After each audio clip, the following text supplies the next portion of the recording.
올해가 개묘년이에요. 개묘년. 토끼의 해다. 그것도 검은 토끼의 해. 그렇게 말합니다. 예. 토끼의 해 하니까 우리 소설 25시의 작가인 콘스탄틴 게오르기가 잠수함의 토끼라 하는 그런 강의와 또 글을 썼습니다. 어디 안에 토끼?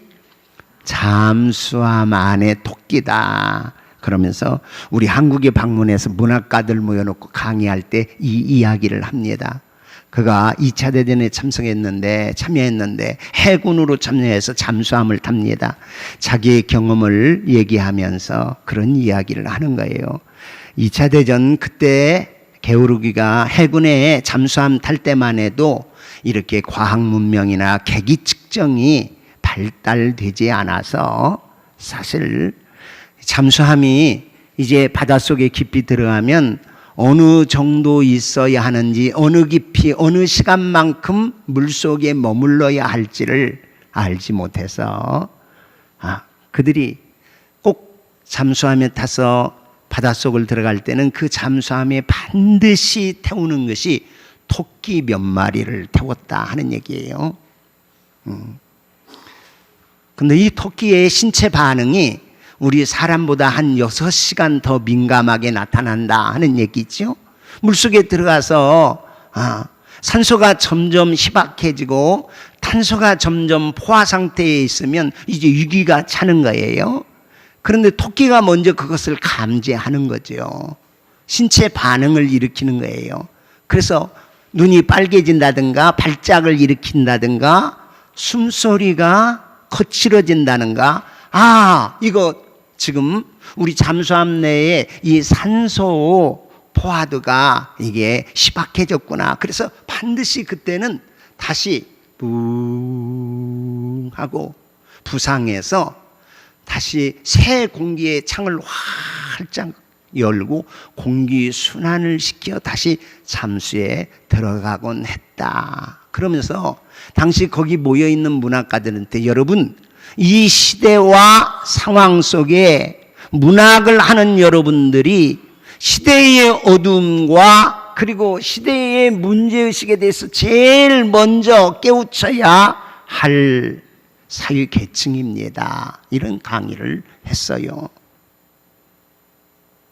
저는 그 얘기를 읽고 이 어두운 죄악 많은 세상에 우리 교회가, 우리 믿는 성도가 잠수함의 토끼같이 이 토끼해에, 그리고 우리의 삶이 이렇게 어두워지고 죄악으로 가득한 세상 속에 먼저 민감하게 그걸 느끼고, 그리고 때로는 진리의 말씀을 경고로 그렇게 말하고 보여줘야 할 삶을 살아가야 할 존재가 교회요, 거듭난 우리 크리스찬 아니냐 하는 생각을 가져보게 됐어요.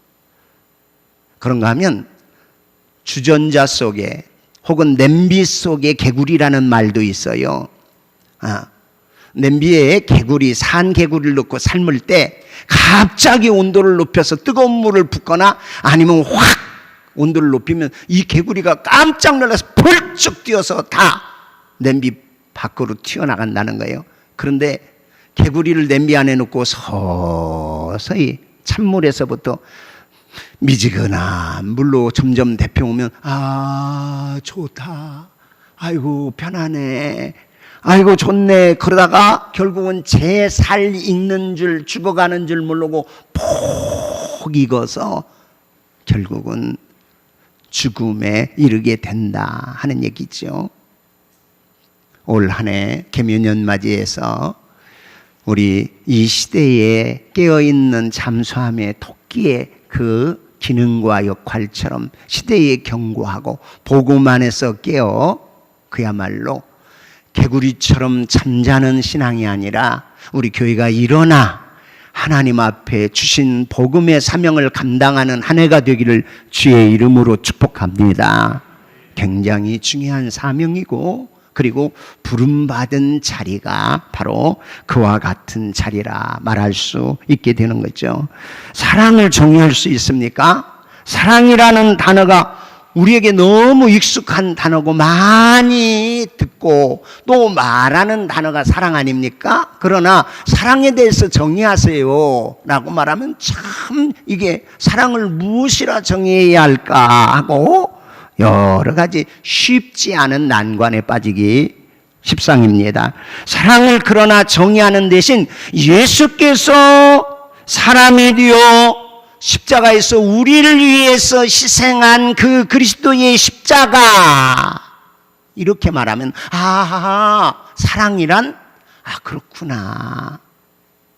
저기 인도 캘커타 빈민촌에 거기 수녀 테레사 수녀가 그 빈민들, 가난한 사람, 병든 사람을 위해서 그렇게 희생하고 섬겼던 그 일, 이렇게 말하면 아하, 사랑 그래 하고 얼른 사랑이라는 개념이나 의미가 우리에게 다가오게 되어지는 것이지요. 맞아요. 그렇습니다. 충신을 무엇이라고 정의합니까? 나라를 위해서 삶을 바친 사람의 그 지칭이 충신이다.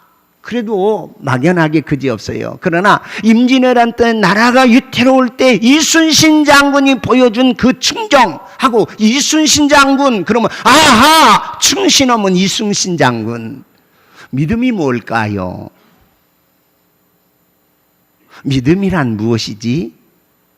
믿음에 대해서도 마찬가지라 하는 얘기예요. 믿음에 대한 정의 쉽지 않아. 늘 믿음에 대한 얘기를 하고 믿음 생활 하는데 과연 믿음이 뭐냐? 그럴 때 믿음은 하나님을 내가 지정의로 고백하고 시인하여 내 마음에 모시고 그리고 그분을 주로 인정하여 따르는 삶, 굉장히 복잡하고 그리고 쉽게 와 닿지 않아요. 그러나 믿음, 아브라함, 믿음의 사람, 아브라함 같이 사는 거, 이 믿음에 대한 정의가 쉽게 와 닿을 수 있다 하는 얘기예요. 어느 새가족이 교회 와서 신앙생활 하는데 은혜 받고 좀 열심히 신앙생활 하고 싶어요. 그래서 목사님 앞에 상담하면서 물어봐요. 목사님, 어떻게 해야 믿음 생활 잘하는 겁니까? 어떻게 해야 교회 생활 정말 모범적으로 잘하는 겁니까? 예, 믿음 생활, 예배는 이렇게 드려야 합니다. 주일은 이렇게 성수하고 드리십시오. 다른 사람과의 관계는 이런 사랑과 우애의 관계를 가지고 삶을 살아야 합니다. 헌금 생활은 이렇게 11조가 있고 주일헌금 있고 감사헌금 있고 절기헌금. 아이고 목사님 너무 복잡하네요.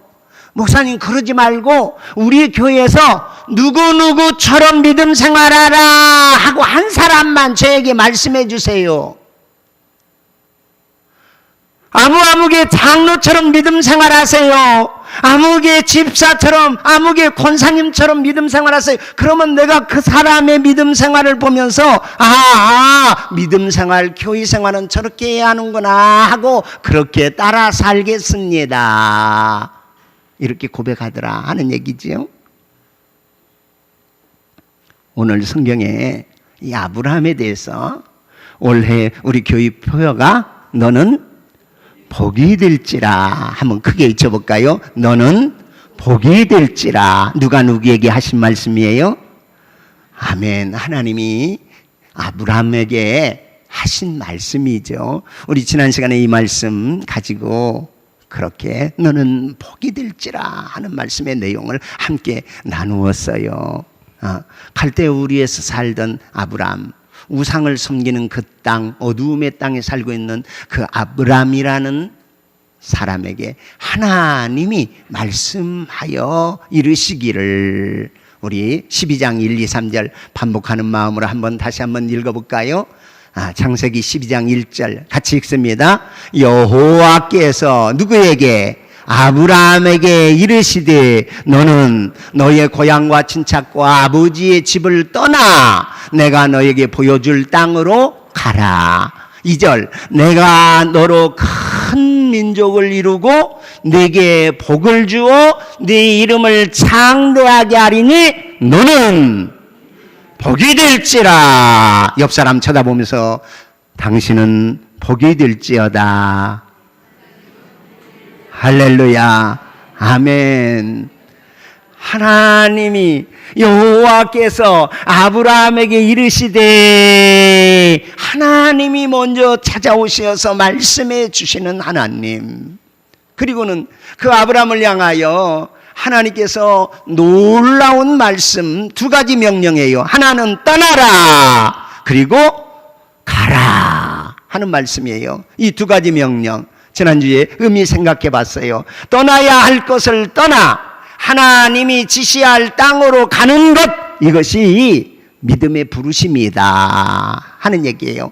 잘 떠나서 하나님이 말씀하시는 곳으로 잘 가는 것, 이것이 믿음의 사람의 삶의 모습이라 하는 얘기예요.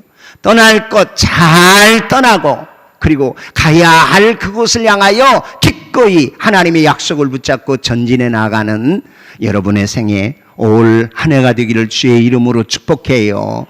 그러면서 주님이 약속하시는 거예요. 내가 너로 큰 민족을 이루고 네 이름을 창대하게 하리니 너는 복이 될지라. 공동번역에서는 지금도 너는 복의 근원이라, 너는 복의 통로가 될지라, 이렇게 약속해 주시는 거예요. 여러분, 하나님이 우리에게 말씀하신다는 것, 그것이 얼마나 놀랍고 얼마나 귀한 사랑의 음성인지 그것을 우리가 듣고 아는 것이 참 은혜지요. 오늘도 은혜 아니면 설 수가 없습니다. 나의 능력이나 나의 의지나 나의 알미라는 지혜 가지고 난 살아갈 수가 없습니다. 주의 은혜 아니고는, 십자가의 그 능력과 지혜 아니고는 난 살아갈 수 없습니다. 우리를 불러주는 것이, 우리에게 찾아오시는 것이 은혜고 주님의 깊은 사랑이라 하는 얘기예요. 미국의 앤 그루델이라 하는 사람이 있어요. 이 앤 그루델이 어린 시절에 구순 9계열 장애, 우리말로 언챙이라고 하죠. 혹은 아주 속된 말로 째보라 그러면서 우리 어렸을 때는 그런 얘기했어요. 이 언챙이, 구순 이 9계열 장애로 인하여 학교에서 늘 아이들한테 놀림을 받고, 그래서 늘 움츠려들고 누구하고 이야기하려고 하지도 않고 숨어 지내는 그런 소녀였어요. 지금은 병원에서 수술을 해서 한 2-3차례 수술하면 거의 완벽하다시피 이 장애를 극복했으나 애니 살 그 당시에만 해도 이런 병원의 수술, 이런 것은 생각지도 못했던 그런 시기였어요. 간혹 친구들이 그녀의 입술에 대해서 물으면 너 입술이 왜 그래? 어려서 이렇게 물어오면 그저 사고로 그랬어 하고 얼른 입을 가리면서 움츠리며 또 홀로 이렇게 지내는 그런 아이. 삐뚤어진 입과 부정한 발음, 타고난 것이기에 애에게는 이건 참 끔찍한 그런 일이 되고 말았어요.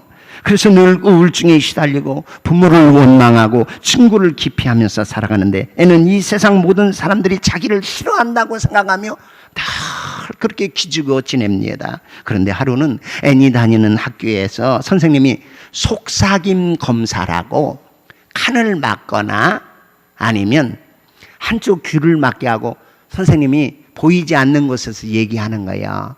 그러면 그걸 집중해서 잘 듣고 그 선생님이 소곤소곤 얘기하는 그것을 크게 발표하는 이런 시험이에요.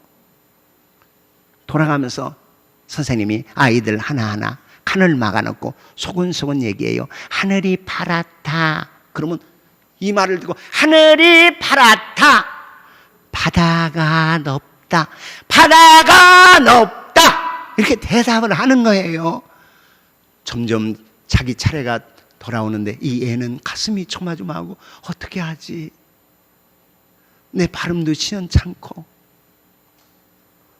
잘 못 말하면 우스갯소리가 될 텐데 선생님이 못 알아들으면 어떻게 하지 하고 가슴을 조이면서 드디어 자기 순서가 왔어요. 그런데 그냥 단순하게 쉽게 말했던 하늘은 파랗다, 바람은 시원하다 이런 얘기가 아니라 선생님에게 이 간단한 검사를 하는데 선생님이 말씀하는 거예요. 뭐라고 말씀하시느냐? 다른 학생하고 전혀 다른 말을 하는 거예요. 네가 내 딸이면 정말 좋겠다. 애를 향하여 그 선생님이 하는 말이 네가 내 딸이면 정말 좋겠다. 너무 깜짝 놀라서 선생님 그게 진짜예요? 이 아이가 그 말을 따라서 말하는 것이 선생님 그게 참말인가요? 라고 대답해요. 그런데 선생님이 애에게 더 인자한 그런 목소리로 다시 대답해요. 그럼 그렇고 말고 나는 정말 네가 내 딸이었으면 참 좋겠어. 이때서부터 앤을 짓누르고 있었던 그 모든 열등의식과 그리고 앤을 사로잡았던 그 수치와 그 모든 기죽음이 확 달아나는 거예요. 선생님 정말이에요? 그럼 정말이고 말고 너는 정말 내 딸이면 정말 좋겠어 라고 말해주는 그 선생님의 말을 듣고 이 아이의 마음과 정서가 치유되기 시작합니다. 삶의 자신감을 얻기 시작해요. 그래서 더 열심히 공부해서 아주 미국 사회에 아주 훌륭한 상담 교사가 돼서 유명한 인물이 됩니다.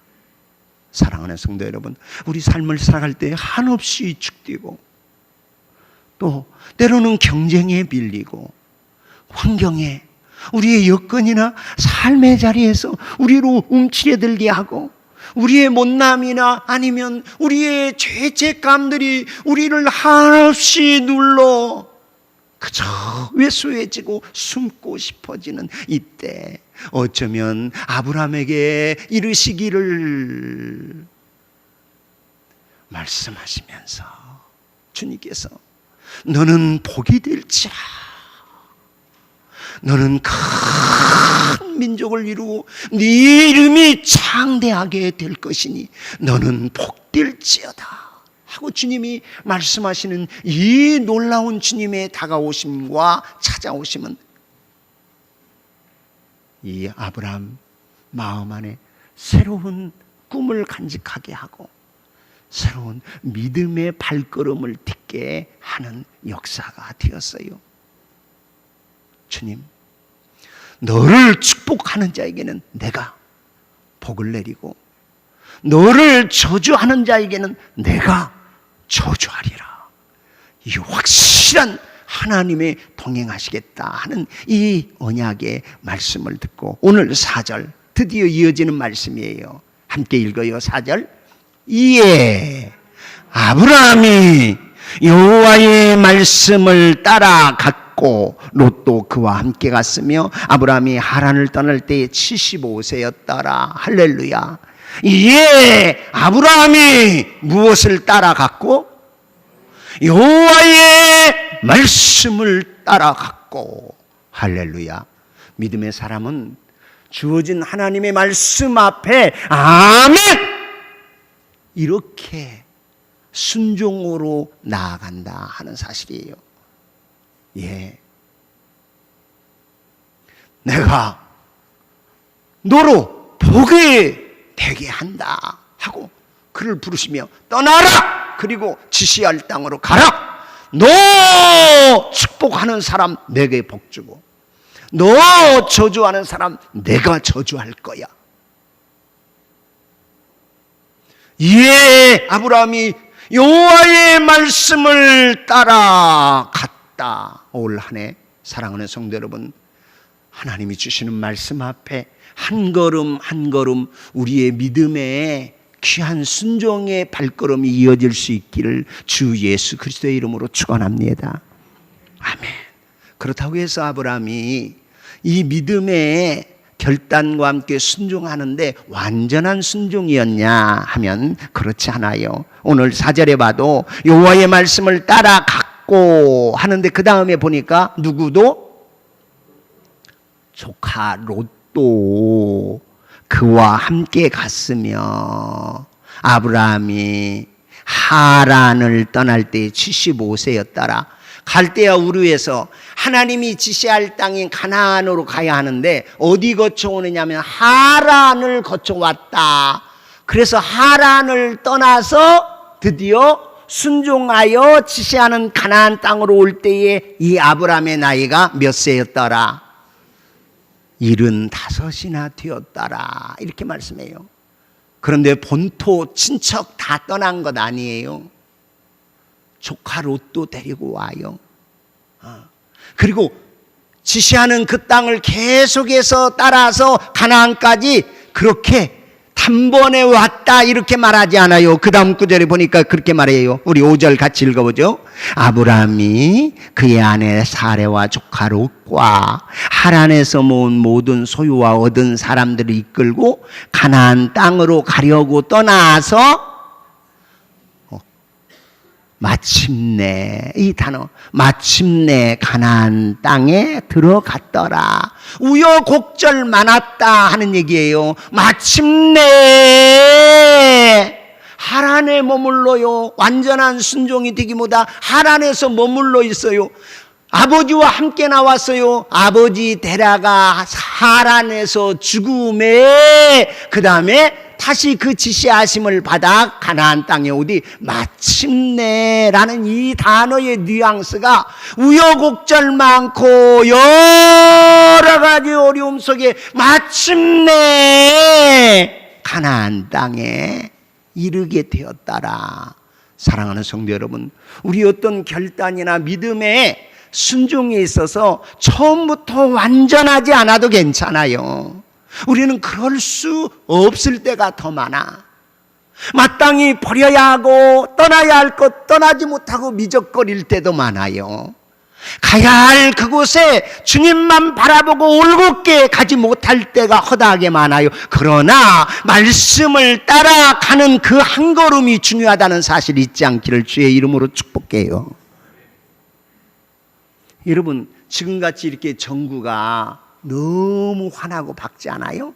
그러나 처음 이 전구, 이 전기의 이 밝은 전구를 발견할 때는 너무 희미해서 촛불을 켜놓고 봐야 할 정도로 참 희미했다 이렇게 말해요. 다른 사람들이 다 비웃어요. 아이고 그것이 무엇을 밝힌다고 하면서. 그러나 그런 첫걸음으로 시작되어 지금은 얼마나 이 빛의 샹찬란한 여기에 이르게 되었냐 하는 얘기예요. 처음에 자동차 발견할 때도요, 자동차 엔진을 만들어서 시험하는데 마차보다 훨씬 더 속도가 늦어요. 걷는 보행자보다 처음 엔진 만들어서 시동 걸어 가는 그 자동차가 훨씬 더 느렸다 이렇게 말해요. 바퀴도 제대로 개발되지 않아서 덜컹거리는 데다가 그야말로 그래서 마차 타고 비웃었다는, 아이고 언제 저것이 무슨 속도를 내서 달린다고.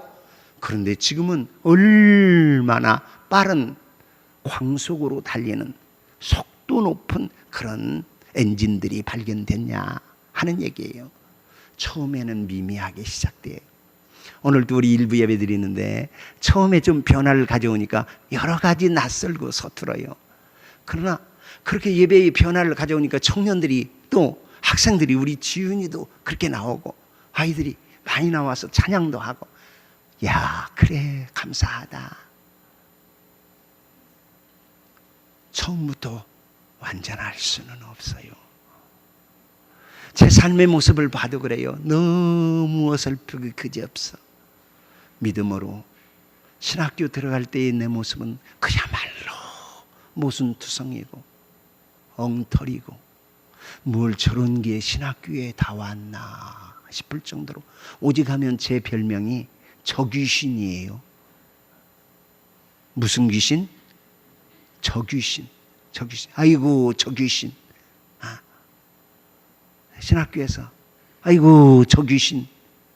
제 별명이 그랬다니까요. 그래도 부르심 받은 소명이 확실해서 그저 한 걸음 두 걸음, 때로는 나 자신의 못남 때문에 가슴을 치고, 그리고 오직 주님 의지하고 한 걸음 두 걸음. 옛날에 같이 지냈던 친구들이 네가 목사가 됐어? 네가? 그런데 목사 되고 난 후에 만난 사람은 저 목사님에게 그런 젊은 시절이 있었어요? 아이고 상상이 안 되네요. 아이고 그랬단 말이에요. 정말 볼성사나운 신학생, 다듬어지지 않은 모습. 그런데 하나님이 담임 목사님을 통해서, 사귀는 애인을 통해서, 또 기도하는 부모님을 통해서 이렇게 저렇게 말씀하시고, 그래서 그나마 이게 전적인 은혜지요. 전적인 은혜. 사랑하는 성도 여러분, 우리의 순종의 결단이 완벽한 것 아니더라도 올 한 해 말씀을 따라가는 삶의 발걸음을 내딛기를 주의 이름으로 축복해요. 그 다음에 그렇게 말씀을 따라 마침내 우여곡절 속에 가나안 땅에 왔는데, 가나안 땅이 갈대아 우르보다 더 기름지고 옥토와 같은 그 빈 땅, 농장이, 그리고 푸른 초장이 꽉, 그리고 아무도 살지 않는 너가져 하는 그런 농원이 아니었다 하는 사실이에요. 거기 이미 가나안 족속이 터잡고 살고 있었고 어디 발붙일 만한 곳이 없어요. 가라! 네가 복이 될지어다. 네 이름이 창대하게 될 거야 하고 그 약속 붙잡고 온 가나안의 현실은 정말 열악하게 그지였고, 그리고 어디 정말 발붙여 살 만한 곳이 없는 거예요. 그럴 때의 낙심과 좌절은 이루 말할 수 없죠. 믿음 생활하면서 그런 경험 없던가요? 그 다음 구절 우리 봐요. 6절 7절 같이 읽어요. 아브라함이 그 땅을 지나 세겜 땅 모래 상수리 나무에 이르니 그때의 가나안 사람이 그 땅에 거주하였더라, 이렇게 말해요. 거기 가나안 땅에 마침내 들어갔으나 아브라함이 그 땅을 지나가지 않으면 여기 살만한가? 아이고 마땅치 않네. 여기 살만한가? 그 땅을 지나 결국은 세겜에 이르러서 거기 좀 괜찮나 싶었더니 이미 가나안 거족들이 진치고 살고 있더라니까. 낙심이 되고 좌절이 되고 절망이 되고, 이거 지금 내가 왜 온 거야? 이거 어떻게 된 거야? 할 그 순간에 7절 같이 읽어요. 여호와께서 아브라함에게 나타나, 할렐루야, 아멘. 여호와께서 아브라함에게 나타나. 여러분, 이 하나님이 나타나 아브라함을 다시 만나주는 거예요. 정말 실망스럽고 낙심이 될 때, 우리가 믿음의 출발을 하면 형통하고, 믿음으로 말씀 따라 순종하면 주변에서 박수 쳐주고, 내 하는 일은 더 잘 되고, 때로는 연약한 몸도 더 강건해지고 힘이 써지나 싶었으나 어디 그렇게만 흘러가는 믿음의 길이던가요? 아니요. 뜻밖의 예상하지 못했던 눈물을 흘리는 그런 상황, 쓰린 실패를 경험하고 아파해야 할 상황, 더 가슴 저리며 그저 몸져 어찌할 바 모르는 그런 상황, 지나가고 좀 괜찮은가 싶은데 이미 거기 터잡고 이미 더 기득권 쥐고 있는 사람들이 다 붙잡고 있는 그런 상황, 어찌해야지, 내가 이거 잘못 온 것 아니야 싶을 그때 여호와께서 아브라함에게 나타나, 할렐루야, 올 한해도 여호와께서 사랑하는 우리 교회와 여러분에게 나타나 주시는 하나님이심을 잊지 않게 되시길 축복합니다. 나타나시는 주님, 이 나타났다는 말이요, 이미 그 전에 창세기 5장 홍수 심판에 하나님께서 노아에게 방주 지어라 하고 그 방주 속에 구원해낸 노아에게 나타난 이후에는 하나님이 나타나심이 어디에도 기록되어져 있지 않아요. 사람들은 더 많아졌는데 죄악은 캄캄해졌고, 사람들이 자기 이름 내려고 바벨이라는 높은 성과 대를 쌓고 자기 이름을 자랑하는 죄악이 가득한 세상 어디에도 하나님이 임하여 나타났다 하는 대목이 없어요. 드디어 하나님이 하나님의 사람 아브라함 하나를 택하고 그에게 나타나 그에게 말씀하시기를, 내가 이 땅을 네 자손에게 주리라. 할렐루야. 하나님이 나타나심, 내가 이 땅을 주겠다는 거예요. 약속하신 그 땅을 재확인해요. 이 땅을 주고, 그것도 누구에게? 75살 된 아브라함, 아직도 무자해, 자식이 없어. 그런데 네 자손에게 주겠다라고 제 언약의 확신을 아브라함에게 줄 때, 아브라함이 여호와의 이름을 부르며 그곳에 뭘 쌓았더라? 제단을 쌓았더라. 할렐루야. 그 하나님 앞에 예배하는 아브라함의 모습이에요. 사랑하는 성도 여러분, 진짜 복된 삶은 하나님의 임재 앞에 예배하는 삶이라 하는 사실을 우리 꼭 마음에 새겨둬야 하겠어요. 올 한 해 여러분 무엇보다도 예배에 하나님 앞에 귀하게 단을 쌓아 하나님의 임재를 찬양하고 경배하는 이 예배의 진정한 성공자, 하나님의 임재 앞에 하나님의 약속을 붙들고 하나님 앞에 예배하는 것이 최고의 영광으로 알고 그 예배를 하는 삶을, 이후에는 아브라함은 가는 곳마다 여호와의 이름을 부르며 거기 제단을 쌓았더라, 단을 쌓았더라 하는 말이 이어지고 있습니다. 거기 우리 8절 같이 읽어요. 거기서 베델 동쪽 산으로 옮겨 장막을 치니 서쪽은 베델이요 동쪽은 아이라. 그가 그곳에서 여호와께 제단을 쌓고 여호와의 이름을 불렀다. 올 한 해 진정 하나님 복된 사람으로 삶을 살아가고 복에 거느리기 위하여 하나님 앞에 예배자의 삶의 탁월함을 가지고 하나님의 말씀, 하나님의 임재를 경험하며 위대한 복의 통로, 복의 근원이 되기를 주 예수 그리스도의 이름으로 축원합니다. 기도해요.